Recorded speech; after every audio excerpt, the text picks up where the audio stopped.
আপনি কি ছবিটি সাবধানতার সাথে দেখতে পারেন এবং অনুমান করতে পারেন এটি কোনো দুর্ঘটনা বা হত্যাকাণ্ড? এটি ছিল খুন।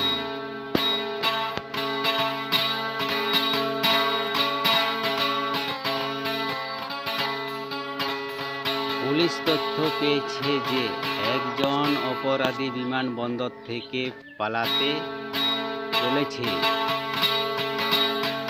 গোয়েন্দা মেহুল তার স্কোয়াড নিয়ে বিমানবন্দরে পৌঁছে গেছে। আরও তদন্ত প্রকাশিত হচ্ছে যে পুলিশ দুজনকে চিহ্নিত করেছে। দুজনের পাসপোর্ট দিকে তাকিয়ে কোনটা অরিজিনাল এবং কোনটা নকল পাসপোর্ট। আপনি যদি এই পাসপোর্ট 30 এপ্রিল এটা জাল পাসপোর্ট।